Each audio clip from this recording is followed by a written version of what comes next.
Welcome back. তো কেমন আছো তোমরা? আশা করি আল্লাহর রহমতে তোমরা অনেক ভালো আছো। তো রাফি লাইফের আরেকটা স্টোরি নিয়ে আইছি, যেটার নাম রাফি আমি শুধু তোমার। তো বেশি কথা না কয়ে ভিডিওটা শুরু করা যাক। রাফির এন্ট্রি দেখে যে কারোরই ভয় পাওয়ার কথা। রাফি একা নয়, সাথে আরো অনেকগুলো ছেলে আছে, সবার হাতে বন্দুক আছে। রাফিকে আসতে দেখেই আরোহীর বাবা এগিয়ে গেলেন। তখন রাফি বলল, সামনে থেকে সরুন আঙ্কেল, বুঝতেই পারছেন আজ আমি কারো কোনো কথাই শুনবো না। আরোহীকে আমি নিতে এসেছি, পৃথিবীর কোনো শক্তি আজ ওকে আমার কাছ থেকে সরাতে পারবে না, তাই অযথা ঝামেলা বাড়িয়ে কি লাভ, সরুন প্লিজ। কয়েকটা ছেলে আরোহীর বাবাকে সরিয়ে দিল। রাফি এবার আরোহীর কাছে গেল। আজ আরোহীর বিয়ে বাড়ি ভর্তি আত্মীয় স্বজন, পাত্রপক্ষ চলে এসেছে, কিন্তু বিয়ে পড়ানোর আগ মুহূর্তেই রাফি নামের এক এই মুসিবত এসে হাজির হয়েছে। রাফি এবার আরোহীর সামনে গিয়ে দাঁড়ালো।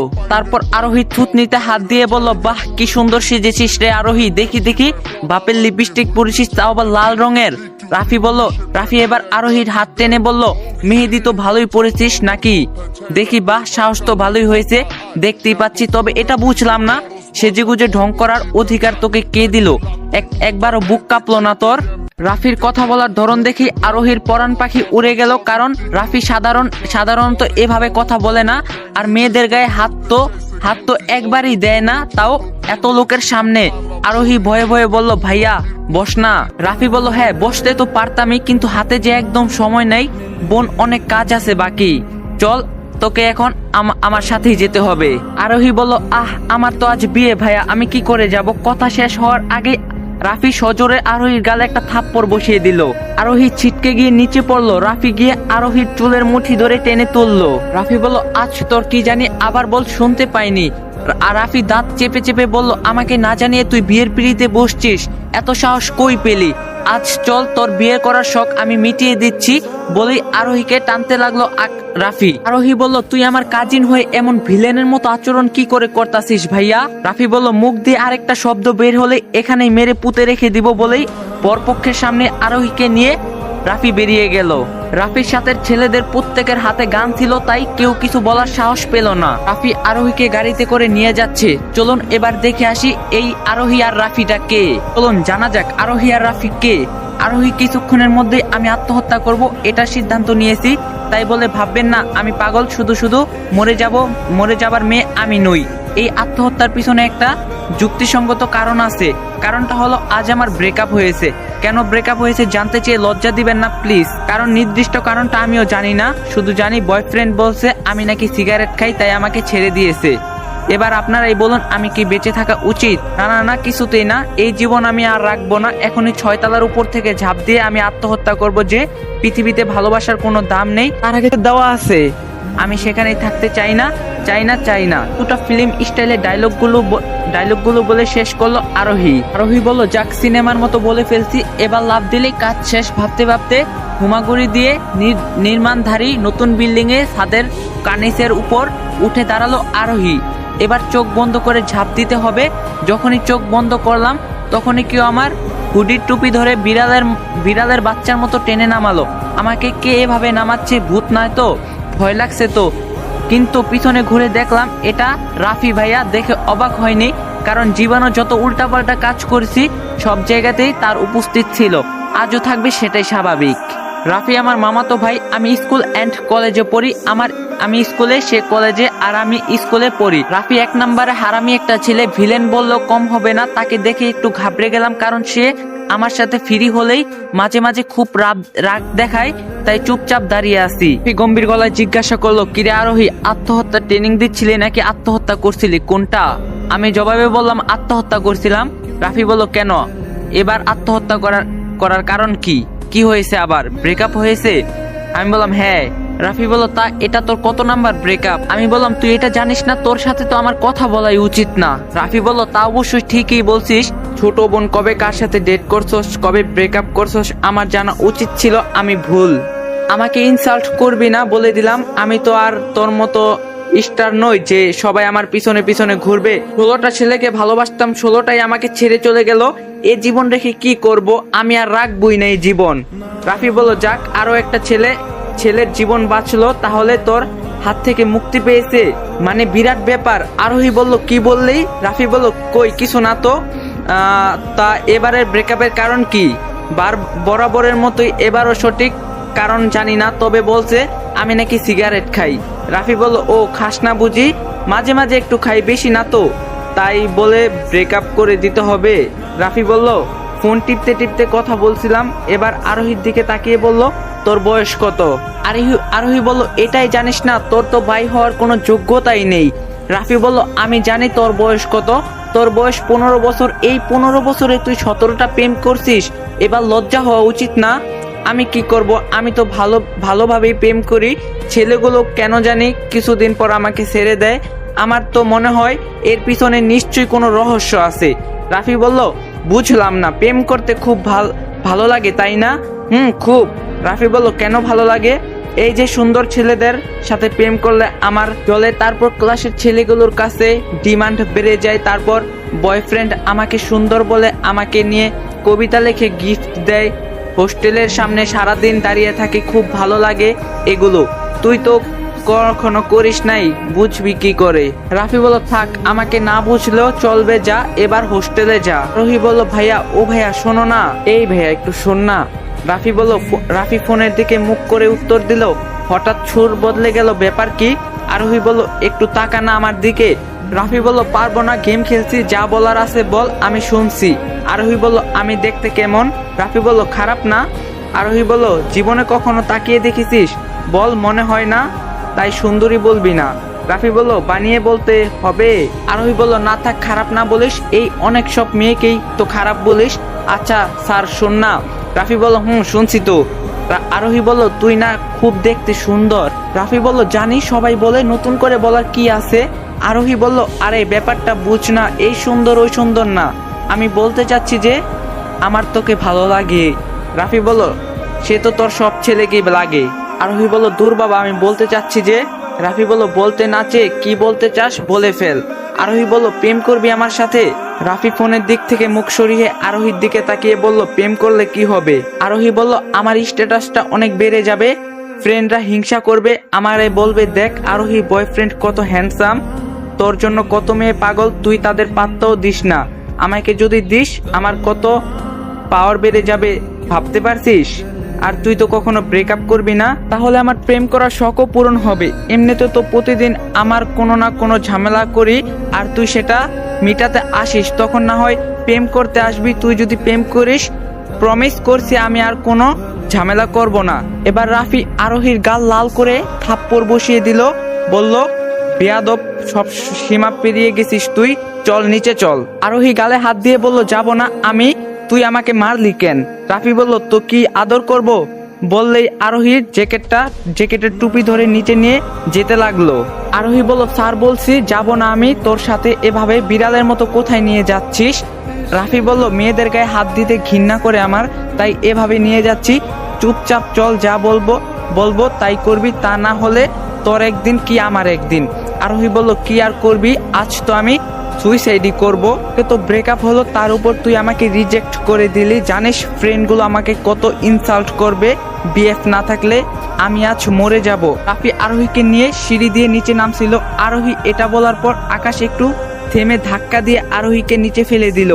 আরোহী বলল, একটা সিঁড়ি পড়ে গিয়ে থামলো, কিন্তু হাত ছিলে গিয়েছে, পায়ে ব্যথাও পেয়েছে। আরোহী কান্না জুড়ে দিয়েছে, কাঁদতে কাঁদতে বলল, কি করলি এটা? রাফি বলল, ফেলে দিলাম। আরোহী বলল, কেন?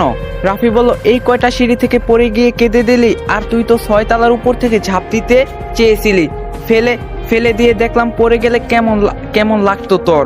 আরোহী বলল, লাভ দিয়ে তো মানুষ মারা যায়, ব্যথা পায় নাকি? রাফি বলল, গাধা, কত প্রকার আছে ভাবা যায়। কি মনে হয় তোর? এরপর থেকে যখন সুইসাইড করতে চাইবি, যদি লাভ দিয়ে মরতে চাস, আগে 1 তলা থেকে লাভ দিয়ে দেখবি কেমন লাগে। যদি গলায় দড়ি দিতে চাস, দেওয়ার আগে কিছুক্ষণ গলা চেপে ধরে দেখবি কেমন লাগে। যদি হাত কাটতে চাস, আগে আঙ্গুল কেটে দেখবি সহ্য করতে পারিস কিনা, ঠিক আছে? রাফি বলল, সুইসাইড করলে এত ব্যথা পাওয়া যায়, তাহলে মানুষ সুইসাইড করে কেন? রাফি বলল, ভালো মানুষ করে না, তোর মতো সাইকোরা করে, ফাউল, সর সামনে থেকে নামতে দে। আরোহী বলল, ও মা, আমায় নিবি না? রাফি বলল, নিব মানে চলে আয়। আরোহী বলল, পায়ে ব্যথা পেয়েছি তো। রাফি বলল, তো আমি কি করব? আরোহী মুখ শুকনো করে বলল, দেখো না ভাইয়া, হাত কেটে রক্ত পড়ে গিয়েছে, চলে গিয়েছে। রাফি বলল, আমাকে দিয়ে কষ্ট করানোর ধান্দা? এই তো, চিনি না আমি তোকে, বাদরের হাড্ডি কোথাকার, কিন্তু আমি মেয়েদের টাচ করি না, থাপ্পড় মারাটা অন্য ব্যাপার। তাই বলে কোলে নেওয়াটা জাস্ট অসম্ভব। নিজে নিজে নাম, না তাহলে বসে থাক। আরোহী বলল, হাতটা তো অন্তত বেঁধে দে, রক্ত পড়ছে, জ্বালা করছে। রাফি বলল, ফুপিমণি, তোকে একটা অপদার্থ বানিয়েছে, এতটুক ছিলে গেলে কি হয়, এটা আবার বাঁধতে হয়, আর বাঁধবো কি দিয়ে? আরোহী বলল, তোর রুমাল দিয়ে। রাফি বলল, আচ্ছা দিচ্ছি। আরোহী বলল, এবার দেখ এই রুমাল দিয়ে আমি তোকে কিভাবে ফাঁসাই। আমার সাথে ভিলেনি করছিস তাই না? গাইস, এখন আমরা নায়িকার নাম চেঞ্জ করে দিম, কেউ আবার উলট পালট করে ফেলেন না। নায়িকার নাম আরোহীর বদলে এখন নায়িকার নাম থাকবো মেঘলা। তো শুরু করা যাক। মেঘলা আর রাফি মামাতো ভাই বোন। মেঘলা বয়সে রাফির চেয়ে বেশ কয়েক বছরের ছোট। তারা একই প্রতিষ্ঠানে পড়াশোনা করে, তবে মেঘলার বাসা এই শহরে না। মেঘলা রাফির ফুপির একমাত্র আদরের মেয়ে। সে তার মা বাবার সাথেই থাকতো, কিন্তু মেঘলা হঠাৎ বায়না করে সে আকাশের কলেজে সে পড়বে। এরকম জোর করে সে এখানে পড়াশোনা করতে এসেছে। ছিল রাফিদের বাসায় থেকে পড়াশোনা করবে, কিন্তু মেঘলা তাতেও রাজি হয়নি। সে একটা বিশাল বহুল হোস্টেলে থাকে। মেঘলা আসলে বাসায় থাকতে চায়নি, কারণ সেখানে থাকলে শাসনের মধ্যে থাকতে হবে। মেঘলা খুব জেদি অগোছালো একটা মেয়ে, নিজে যা ঠিক করে তাই করে। অপরদিকে রাফি ফিটফাট গুড লুকিং স্বভাবের, বেশ শান্তশিষ্ট, খুব ভালো স্টুডেন্ট। সহজে কারোর সাথে কথা বলবে না, সবসময় নিজের মুড নিয়ে থাকে, চুপচাপ থাকে। তার বৈশিষ্ট্য দেখতে তো খুব হ্যান্ডসাম। মোট কথায় যত রকমের ভালো গুণ থাকা সম্ভব তার সবগুলোই রাফির মধ্যে বিদ্যমান। তবে মেঘলা যেদিন থেকে এখানে এসেছে সেদিন থেকে রাফির জীবন তেজপাতা করে দিয়েছে। মেঘলা কখন কি করে তার কোনো ঠিক নেই, আর যত ঝামেলা আছে সব রাফির ঘাড়ে চাপিয়ে দেয়। মেঘলা যদি একটা তেলাপোকাও দেখে, সেটাকে দেখানোর জন্য রাফিকে ডেকে নিয়ে যায়। এমনকি হোস্টেলে মেঘলার গার্জিয়ানের জায়গায় রাফির নাম লেখা আছে। মেঘলা রাফিকে ছাড়া এক পাও চলতে পারে না। প্রেম করুক বা ডেট করুক, সবকিছুতে সে রাফির সাথে শেয়ার করে। রাফি বলল, কি ভাবছেন আমি বড় ভাই হয়ে এসব মেনে নেই কেন, তাই না? মেঘলা সবকিছু মেনে নেওয়ার পিছনে একটা সুনির্দিষ্ট কারণ আছে। প্রথম মেঘলা উল্টাপাল্টা কাজ সহ্য করতে পারতাম না। একদিন খুব বকা দিয়েছিলাম, মেরেও ছিলাম। আগেই বলেছিলাম মেঘলা একটু বেশি নেকা, তাই সেই দিন রেগে নদীতে ঝাঁপ দিয়েছিল। কত খুঁজে ওকে তোলা হয়েছিল, আর ওর যে অবস্থা হয়েছিল সেটা মনে হলে এখনো ভয় করে। বাঁচার আশা ছেড়ে দিয়েছিলাম, যে সেবারের মৃত্যুর সাথে যুদ্ধ করে ফিরে এসেছিল। তাই এখন আর কিছু বলি না, যতটা সম্ভব চোখে চোখে রাখার চেষ্টা করি। ওর প্রধান সমস্যা প্রেম।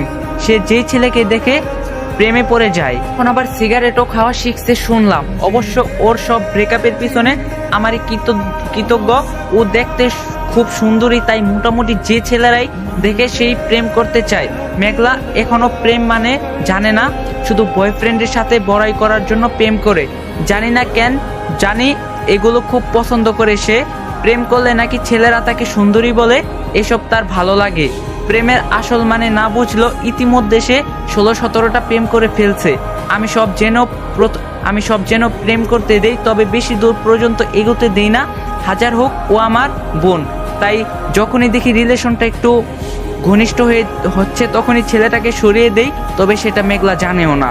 মেঘলা আমাদের ভাই বোনদের মধ্যে সবার ছোট, তাই সবাই ওকে খুব আদর করে। আর সবার মধ্যে আমিও একটু বেশি আদর করি, কারণ একবার আমার জন্য মরতে বসেছিল। আদর করলে ওকে বুঝতে দেই না, কারণ একবার বুঝলে আমার মাথায় চড়ে বসবে। এমনিতেই সারাদিন জ্বালায়। সবকিছু আমার ভালো লাগে, শুধু ন্যাকামিগুলো ছাড়া। আজ আর একটু দেরি হলেই ও ঝাঁপ দিত। ভাগ্য ভালো সময় মতো যেতে পেরেছিলাম, তা না হলে কি হতো কে জানে। অনেক হয়েছে, এবার এই আত্মহত্যা খেলাটাকে একটা ব্যবস্থা করতে হবে। সবসময় বাচ্চাদের মতো দেখে রাখা সম্ভব নাকি? মেঘলাকে পাঠিয়ে দিয়ে রাফি রাস্তায় হাঁটছিল, তখনই বাসা থেকে ফোন আসলো। রাফি ফোন ধরে বলল, ছোট আম্মু বলো। ছোট আম্মু রাফির চাচি, এক্ষুনি বাসায় আয়।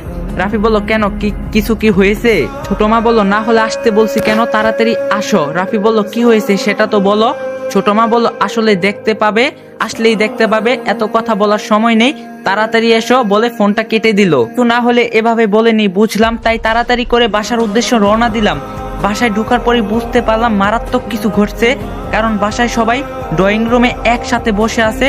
ছোট বাবা, ছোট মা, আমার মা, বাবা, কাজিন, নাবিল, মিলা, নেহা সবাই আছে। তার চেয়েও আজব ব্যাপার আমার নেকারানি মেঘলাও আছে, তাকে হাজার বললেও বাসায় আনা যায় না। আজ নিজেই এসেছে। আমি যাওয়ার সাথে সাথে থমথমে পরিবেশ সৃষ্টি হলো। যদিও বাসায় আমাকে কেউ কখনো কিছু বলে না, কারণ আমি বাসার সবার বড় ছেলে আর আমি উল্টাপাল্টা কাজ খুব কম করি। তাও আজ কেমন যেন লাগছে, মনে হচ্ছে যেন সবাই আমাকে শাস্তি দেওয়ার জন্যই আদালত বসিয়েছে। রাফি বলল, কি হয়েছে ছোট মা? তোমরা সবাই এভাবে বসে আছে কেন? তোমা বলল, কি হয়নি তাই বল রাফি, তুই কি এখনো ছোট আছিস? বাবা বলল, থামো শিরোনি, তুমি যে কি শাসন করতে পারবে বুঝছি, তুমি শুধু আদর করতেই পারবে। এই তোর এত সাহস কি করে হয় মেঘলাকে মারছিস? রাফি রাগী চোখে মেঘলার দিকে তাকাতেই মেঘলা বলে উঠলো, ভয় দেখাইছিস কেন? মারিসনি বুঝি? রাফি বলল, আমি কখন মারলাম? মেঘলা বলল, নিজের হাত দেখিয়ে বলল, এই দেখ কত রক্ত বেরিয়েছে জানিস? রাফি বলল, আজব তো, একটুখানি ছিলে গিয়েছিল সেই হাত থেকে এখনো রক্ত পড়ছে, এটা কি করে হতে পারে? জাগা, এখন স্বীকার করা যাবে না, তার চেয়ে মিথ্যা কথা বলে দেই। তো রক্ত পড়ছে পড়ুক, তার সাথে আমার সম্পর্ক কি? আমার সাথে তো তোর দেখাই হয়নি, আমি কি করে বলবো তোর হাত থেকে কি হয়েছে? ছোট মা এসে আমার কান ধরে বলল, তাই নাকি? তাহলে এটা ওর কাছে গেল কি করে? রাফির রুমাল দেখিয়ে বলল, এটা তো তোরই রুমাল তাই না? সকালেও তোর কাছে ছিল। তুই যে হাইজিন মেনটেন করিস, কাউকে নিজের রুমাল দিবি না, সেটা আমরা জানি, সবাই জানি। তাহলে তোর রুমাল ওর কাছে গেল কি করে? রাফি বলল, মেঘলা, তুই না দুনিয়ার সবচেয়ে স্বার্থপর মেয়ে, 99 দিন তোকে আদর করি, একদিন একটা ধমক দিলে তোর চোখে সেটাই পড়ে, বাকি 99 দিনের কথা ভুলে যাস তাই না? মেঘলা বলল, এটাকে ধমক বলে? রাফি বলল, সব যখন বললি তাহলে এটাও বল, কেন মেরেছি? মেঘলা নিশ্চুপ হয়ে আছে। রাফি বলল, এখন বলছিস না কেন? বাবা বলল, আবার তর্ক করছিস? মেরে আমি তোর সব হাড্ডি গুড্ডি ছাড়িয়ে দিব। আমাকে বকাবকি করছে, তখনই ছোট বাবার ফোন বেজে উঠলো। মেঘলার মা ফোন করেছে। ছোট বাবা বলল, হ্যাঁ নীলু বল। ফুপিমণি বলল, কি শুরু করছিস তোরা? নাবিল বলল, তোরা নাকি রাফিকে বকাবকি করছিস? রাফিকে চিনিস না, ও কেন মেঘলাকে মারবে? আমি বিশ্বাস করি না রাফি এসব করেছে, আর করলেও নিশ্চয়ই কারণ ছিল, তাই আমি বলছি ওকে আর একটাও বকা দিবি না, দিলে আমি কিন্তু মেঘলাকে এখানে নিয়ে আসবো। ছোট বাবা বলল, কিন্তু বোন মেঘলা। ফুপি বলল, ওকে ফোনটা দে। ছোট বাবা মেঘলাকে ফোন দিল। ফুপি বলল, কি শুরু করছস? এমন করলে তোকে বাসায় নিয়ে আসবো আর ওখানে থাকতে দিব না।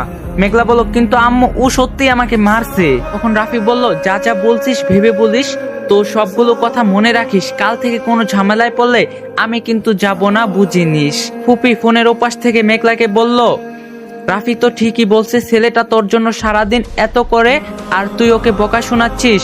তুই ভালো করেই জানিস যে ওর একবার ভুল করার জন্য এখন তুই যা বলবি সবাই তাই বিশ্বাস করবে, সবাই তোর পক্ষেই থাকবে, কেউ ওর কথা মানবে না, খুব বকা দিবে, এমনকি মারতেও পারে।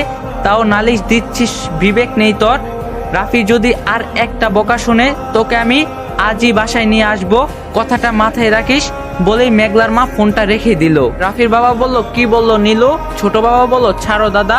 রাফি শোন, নীলুর জন্য আজ তোকে ছেড়ে দিলাম, কিন্তু এরপর এমন করলে তোকে বাড়ি ছাড়া করব বলে দিলাম। মেয়েটাকে একবার জমের বাড়ি পাঠিয়ে শাস্তি হয়নি তোর, আবার মারছিস কোন সাহসে? এখনো দাঁড়িয়ে আছিস কেন? যা চোখের সামনে থেকে দূর হ। রাফি রাগে গজগজ করতে করতে বাইরে চলে গেল। ছোট মা বলল, আয় হাতে ওষুধ লাগিয়ে দেই। মেঘলা বলল, না না লাগবে না, আমি নিজে লাগিয়ে নিচ্ছি বলে মেঘলা এক দৌড়ে উপরে চলে গেল। মেঘলা আজ অনেকদিন পর এই বাসায় এসেছে, তাই নাবিল, মিলি, নেহার সাথে খুব মজা করছে, সবাই মিলে গল্প করছিল। এখন রাফি আসলো, যদিও নাবিল, মিলি বা নেহার চকলেট খাওয়ার বয়স নেই, তবুও রাফি সবার জন্য চকলেট নিয়ে এসেছে। সবাইকে দেওয়ার পর সবাই খুব খুশি হলো, কিন্তু রাফি মেঘলাকে দেয়নি। মেঘলা রেগে বলল, আমার চকলেট কোথায়? রাফি বলল, তোকে দিব কেন?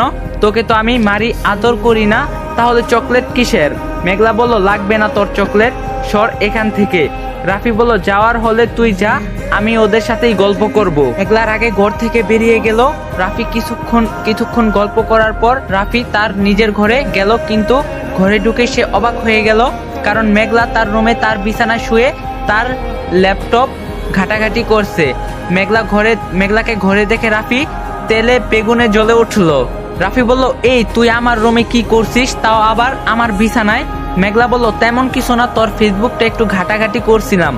রাফি বলল কি তোর কি মিনিমাম সেন্সটুকুও নেই? তো এত তো বকা খাওয়ালি, এখন রুমে আসলি তাও আবার আমার বিছানায় শুয়ে আছিস, যেখানে আমি আমার ঘরে কোনো মেয়েকেই আসতে দেই না, সেখানে তুই আমার বিছানায় গড়াগড়ি করছিস, তাও আবার আমার ল্যাপটপ আমার ফেসবুক ঘাটাঘাটি করছিস।